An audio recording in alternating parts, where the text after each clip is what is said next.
খেলা দেখতে আসছি, এখানে আমার সাথে আরো অনেক মহিলা দর্শক আসছে। এভাবে যদি গ্রাম অঞ্চলে যদি ছেলেদের খেলার পাশাপাশি মেয়েদেরও যদি খেলা দেওয়া হয় তাহলে মেয়েরা আরো প্রাণিত হবে এবং মহিলা দর্শকরাও আসবে খেলা দেখতে, সবার জন্য ভালো হবে। আমরা চাই যে আরো মেয়েদের যেন খেলা দেয় গ্রাম অঞ্চলে। বিভিন্ন জায়গায় যে খেলা বন্ধ হচ্ছিল, আবার খেলা চলছে, সরকার বা প্রশাসনের যে এখন যে ভূমিকাটা ভালো হচ্ছে, তো কি বলবেন? আসলে হলো কিছুদিন আগে এই যে আপনি বললেন না যে খেলা মেয়েদের খেলা বন্ধ হচ্ছে, আমি নিজেও সেটার ভুক্তভোগী।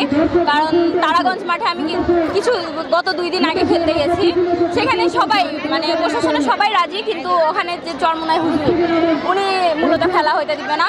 পরবর্তীতে ওখানে 144 ধারা জারি হওয়ার পরে আমরা ওখান থেকে আবার ব্যাক করছি।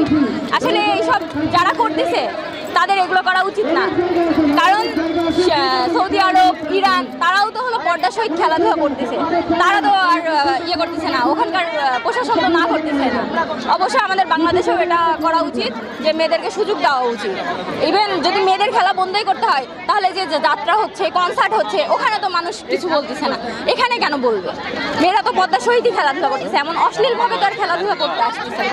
অবশ্যই মেয়েদের খেলাধুলা কন্টিনিউ করা উচিত, যারা বাধা দিচ্ছে তাদের বোঝা উচিত যে না, মেয়েদের খেলা দেওয়া উচিত। যদি গ্রাম অঞ্চলে যদি ছেলেদের খেলার পাশাপাশি মেয়েদেরও যদি খেলা দেওয়া হয় তাহলে মেয়েরা আরও প্রাণিত হবে এবং মহিলা দর্শকরাও আসবে খেলা দেখতে, সবার জন্যই ভালো হবে। আমরা চাই যে আরও মেয়েদের যেন খেলা দেয় গ্রাম অঞ্চলে। বিভিন্ন জায়গায় যে